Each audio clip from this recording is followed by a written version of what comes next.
the seller said, whatever you do, don't use this effing agent here, talking about his real estate agent. He said she's the worst in the business, basically just ripping her as she's sitting right next to them. And then all of a sudden he asks my husband if he works for Citibank. And so, my husband's like, no, I have my own lending company. And he's like, another fucking thing that she lied about. And we're like, what is going on? Welcome back to your favorite podcast on the planet, Realty Talk podcast. We're excited. We've got some really good content to talk through today. We've got the queen of the closing table, your best friend, Suzanne Cini. We have the lending king in person with us, Steve McCoy, and I am Paul Hansen. We are excited. What are you, though? What are you? I'm just Paul today. Just Okay. Paul. Just Paul. But I'm really excited to talk about a few different things. We have some interesting topics today to discuss. First up, we've got some big changes in the next 30, 60 days in the world of, brokerage, right? So NAR is going to be changing some things. Just love your perspective on it. I know listeners would love to hear what's happening, what's changing. Does that change what, actually takes place on the file? Yeah. What happens? I think it's interesting because we had our guesses, right, last episode, and now the changes are coming into effect. So it is now required that we have a buyer broker form for all buyers that you're working with, which is, again, I think great. We talked about it before.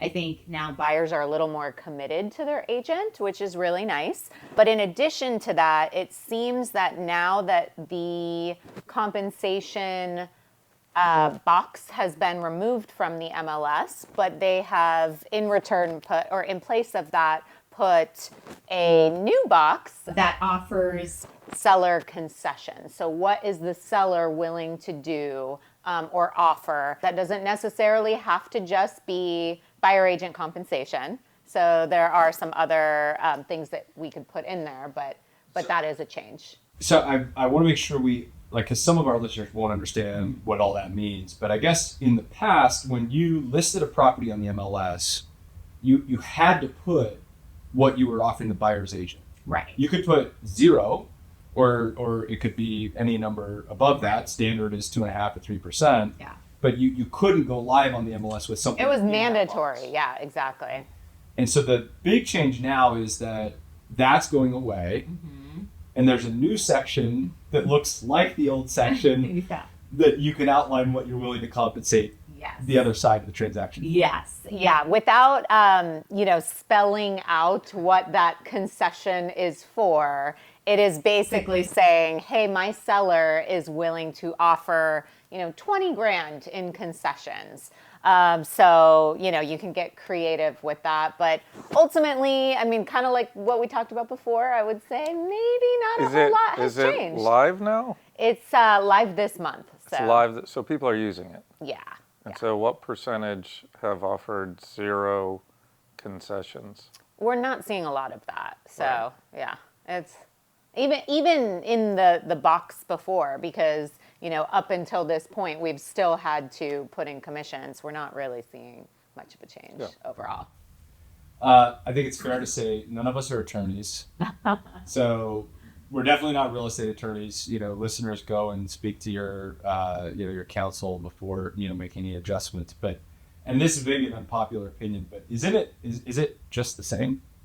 They changed the name of a box to a different box? It feels like that. It feels like they changed a few words and it looks to be really similar as things were before. So. Well, I do think one change is that things were pretty standardized before, Mm-hmm. and so there wasn't really a whole lot of flexibility, or almost any flexibility. Right. So I do think it's a positive thing for for sellers to be able to offer whatever they think is going Fair. to motivate somebody to get over the hump on their house. So Yeah. I do think that's a positive. Yes, probably. I guess the other side of that too is that it's a positive conversation to have if you're going to go and buy and you're representing me as a buy-side agent. It's probably healthy that we talk about how much you should get paid. Sure. Because you're defining the value creation, and if the other side's not willing to pay it, then I'm gonna have to pony that up. So it's forcing a conversation that probably wasn't had in the past. Yes. Yeah, overall transparency, which I think was the goal. So, and I think as to speak to what you were saying, it was, hey, 2.5% is going to the buyer's agent, and that's kind of just the way it was. And now it can be a little more flexible, or, now we know, and there's a conversation around that number versus just kind of, the standard, as you mentioned. Yeah. So I have another question related to this. There are a lot of real estate agents in the United States, and we interact with a lot of them on a daily basis, right? And I've heard everything from, oh my gosh, this is the worst thing on the planet, to, oh my gosh, this is the greatest thing on the planet. So for everyone out there that's a real estate agent that's listening, what do you think happens? Do bad agents that weren't doing much volume go away? Do they stay in? Does this really change anything if you're in terms of the total number of agents that you're competing against? Well, I think it's important to note the change of these boxes that we're talking about. Not all MLSs have followed suit yet. This is just CAR right now, or CRMLS. So this is just California, and so we'll see what happens in other states, and I think that will really determine where this is going to go. I think, in my opinion, I would think people would follow suit. I mean, this is a very large MLS that does kind of carry some weight and sway, but we'll kind of see where that goes. But to answer your question, I also feel like We kind of talked about it before where, all right, maybe not so much is changing. There might be some tougher conversations. So maybe agents want to work on improving their communication skills, rehearsing what they're going to say, getting comfortable with maybe a tougher conversation. I do think that if an agent is not comfortable with those conversations, then they might have a tough time, with more transparency. So could weed out some bad agents. Yeah. Or not bad, but I mean just agents that aren't very productive or very good at their job. Right. Exactly.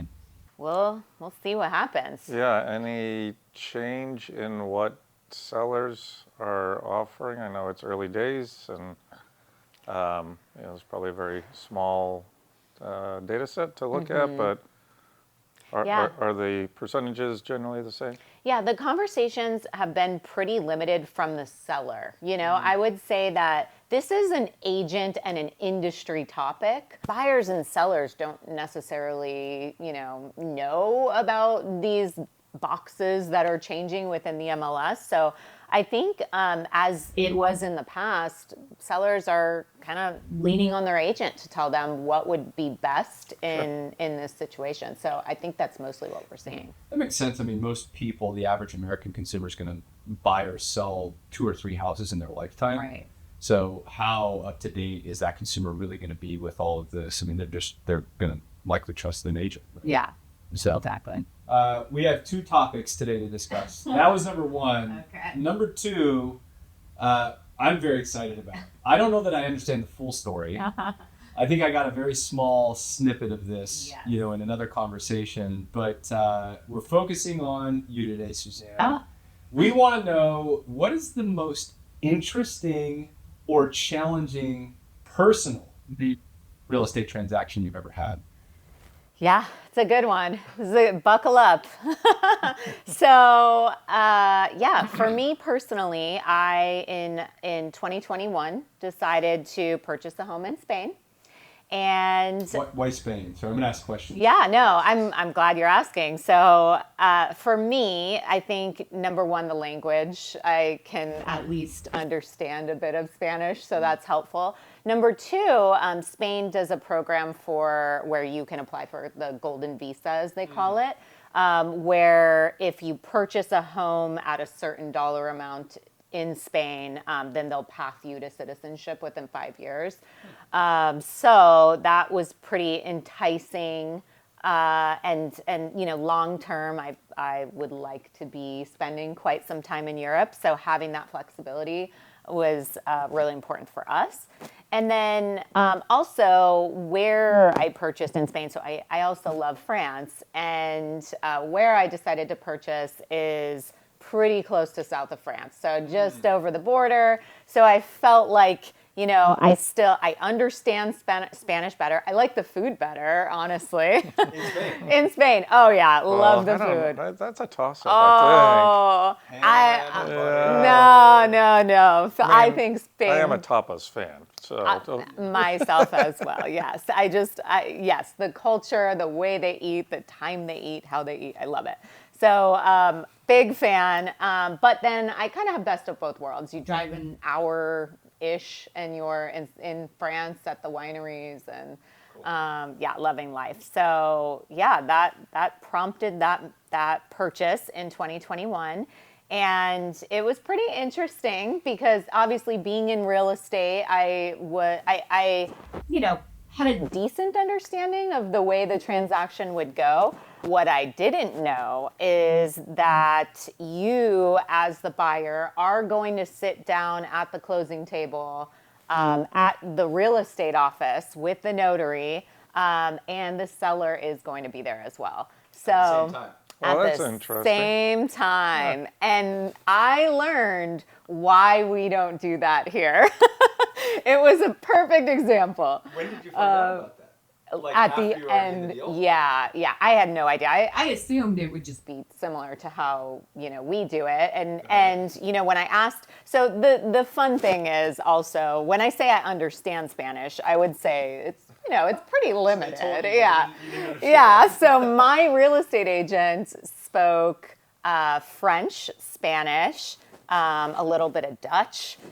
English was it was there, but I would say it was lower on the list, right? So, they also speak Catalan, so they don't even speak Spanish. Spanish is not the first language in different the dialect. area where I purchased, yes. yeah, and they'll mix it in, so it's like Spanglish. Yeah, And it's, so, 'cause yeah. my wife is, she's fluent, so her first language is Spanish, and we went to Spain, and it was so funny. She's asking directions, and she's like, I'm only understanding every third word or something. Like, you're a Spanish teacher, Yeah. and it's your first language. And then That's we so found out that they'll do it's Catalan. it's Catalan. yeah. I had a similar story with My stepdad, and I was like, you speak Spanish. What is happening? And I was kind of questioning him for a minute. I'm like, I thought you were fluent. Yeah, you said you were fluent. So I did not realize that we would all be at the closing table together. I knew that we were going to sign documents in an office, but didn't know that the sellers were going to be there. Same time, I figured, okay, maybe they have to come in and sign something, but had no idea we were going to sit down and just have a conversation at the end of the transaction.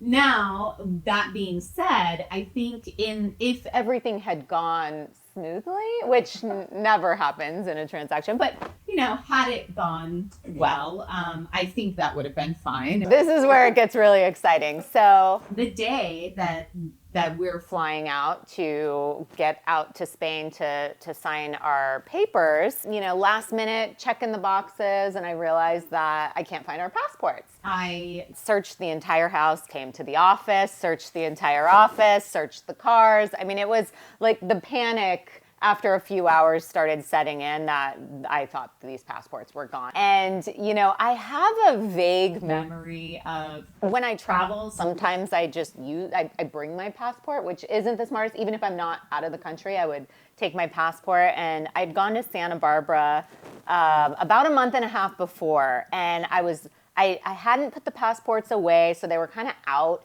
and usually lock them up in the safe. And someone was coming to watch my house that doesn't usually stay at my house, and I was like, you know what, I'm just going to take these with me. So I vaguely remember taking them with me and putting them actually in the purse that I have today. But the purse is a little smaller. I vaguely remember taking them out when I got to the hotel and putting them in the safe. And Was there any wine involved?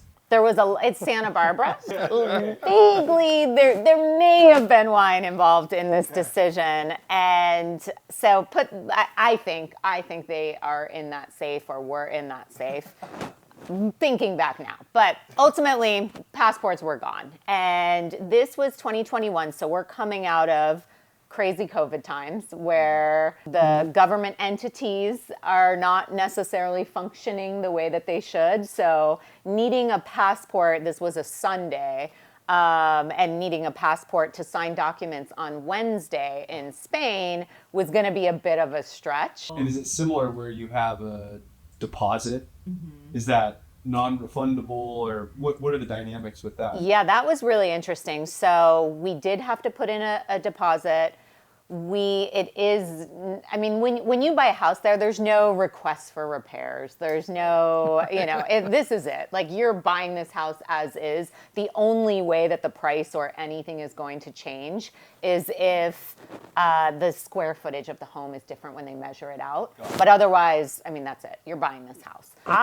Because things were a little wonky around that time with lockdowns and everything else, you just never know, having fourth waves come and of COVID. So we had put in the contract that we needed an additional 15-day buffer just in case. So after jumping through hoops, trying to get in front of a place to get our passports expedited, LA was completely booked. There was no chance we were getting into there.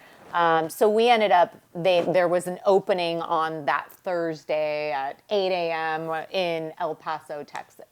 So we flew, there's no direct flights here to El Paso, Texas. So we flew to Phoenix, flew to El Paso.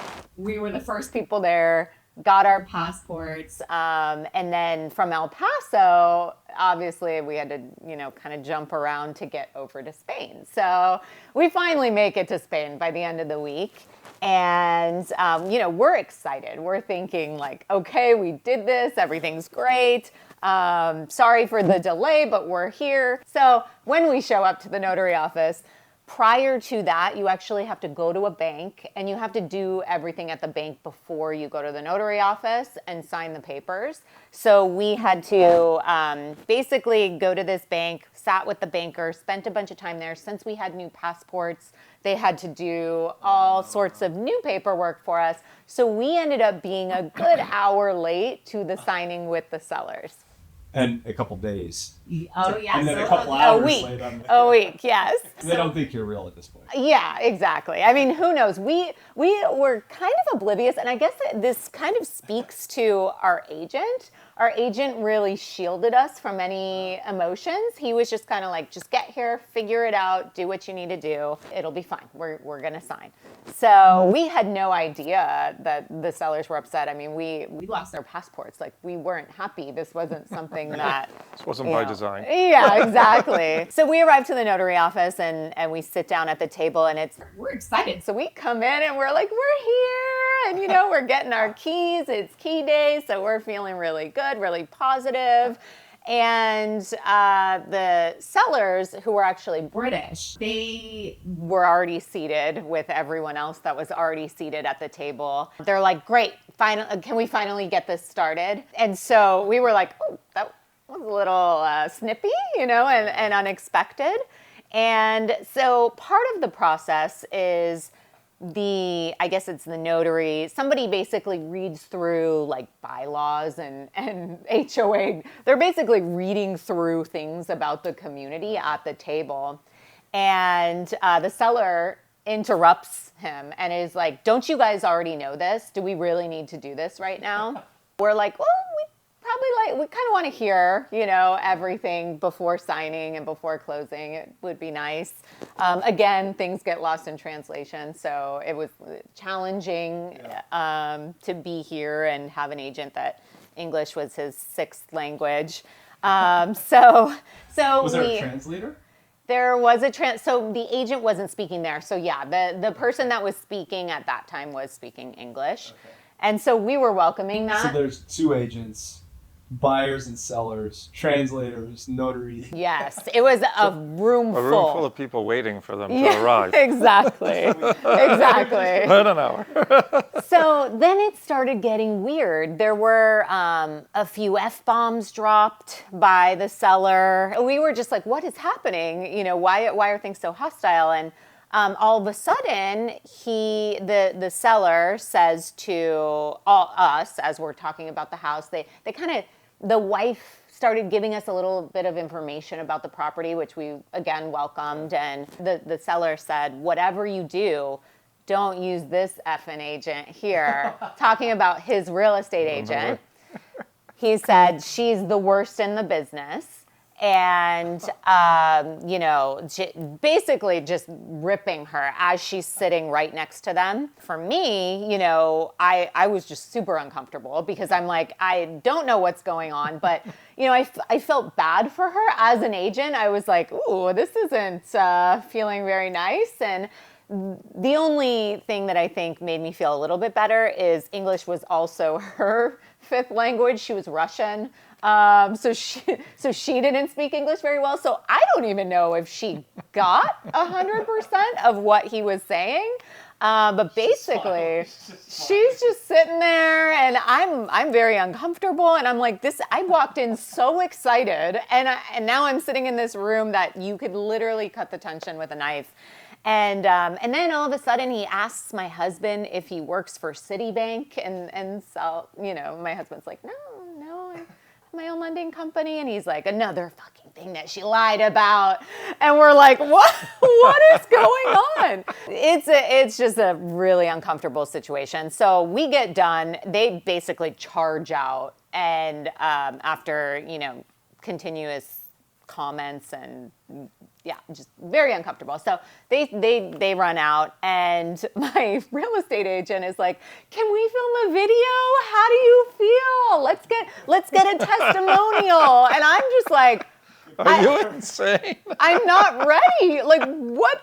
I was speechless. I literally didn't know what to say. I just sat in this room with this angry man for over an hour, and just, you know, again, I feel like I felt for the other agent. Looking back now, I think she probably didn't catch a lot of it, but because obviously we both spoke great English. But yeah, it was very uncomfortable, and he's trying to film a testimonial. So I did a testimonial. I mean, I haven't seen it, but I would like to, thinking back now. But we end up walking out, and I finally said to my agent, like, I feel like that was a strange experience. Is there something, like, what happened? What happened with his agent? So apparently his agent did tell him that we lost our passports. Somewhere in translation, he said, no, absolutely not. They're going to sign, or they're losing we're closing, or we're taking their money. They're signing.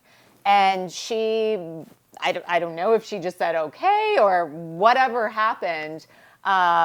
Basically, they came into town they were in France for our original signing date, and were waiting for us at the closing table, and obviously we weren't going to be there. So their agent didn't answer her phone.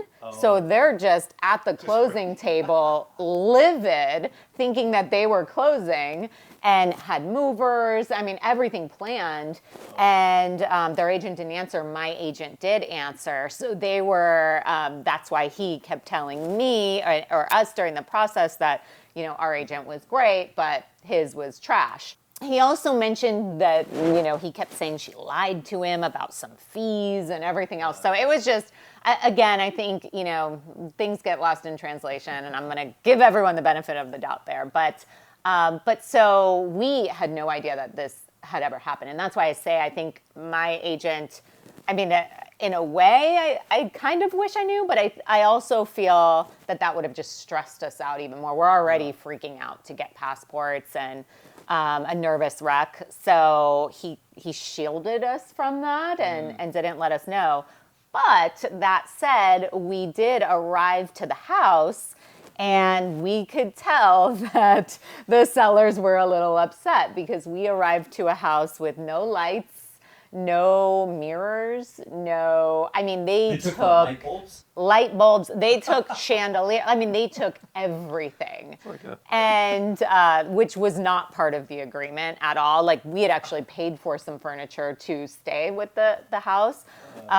They left like stuff in the fridge. It was clear that they were unhappy with us, and it made kind of a rough few first days for us trying to get the house in working order. But overall, I think we're very happy now. It all ended up being fine in the end. But throughout that process, I think, here in California, we know that anything that's attached to the house, that's going to stay.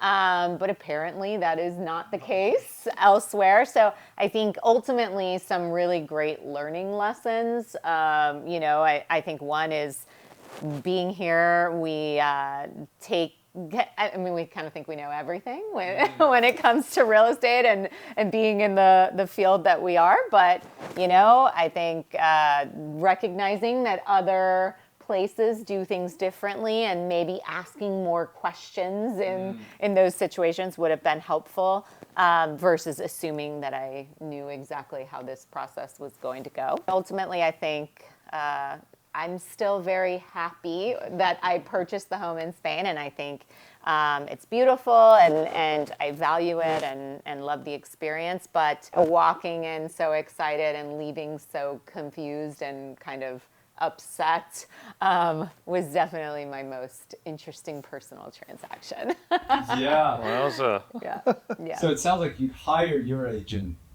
and innovate. I would. He did a great job. We need people that speak Catalan, French, Spanish, Dutch. So. For the listeners out there, we would love to do a loan in El Paso, Texas. Sure. Have we done one? Well, I'm sure we have. Let's go. Mm-hmm. So if anybody's listening in El Paso, Texas, and you're ready to do your first fix and flip or tent fix and flip. Hey, and I have to say, I actually liked El Paso, Texas. I thought it was a cute little town. I feel like, it added to the story that, but it was a nice stop. If you are in California and you need representation, Innovate Realty is your spot. They will handle everything, buy side, sell side.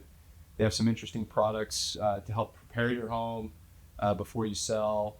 If you are anywhere in the U.S., mostly, and you're interested in investing in single-family real estate, call CSL, Center Street Lending. Unbelievable service, great human touch.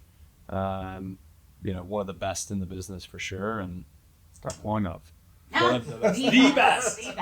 Buy by House is very eager to continue purchasing in Southern California at the moment. So if you're listening, hit the comments, subscribe, and send us questions. Send us input, questions, things that you want us to talk about. I'm really hopeful that we get some interest out of El Paso. I want to go to El Paso. That's the takeaway. Yeah. All right. See you next time.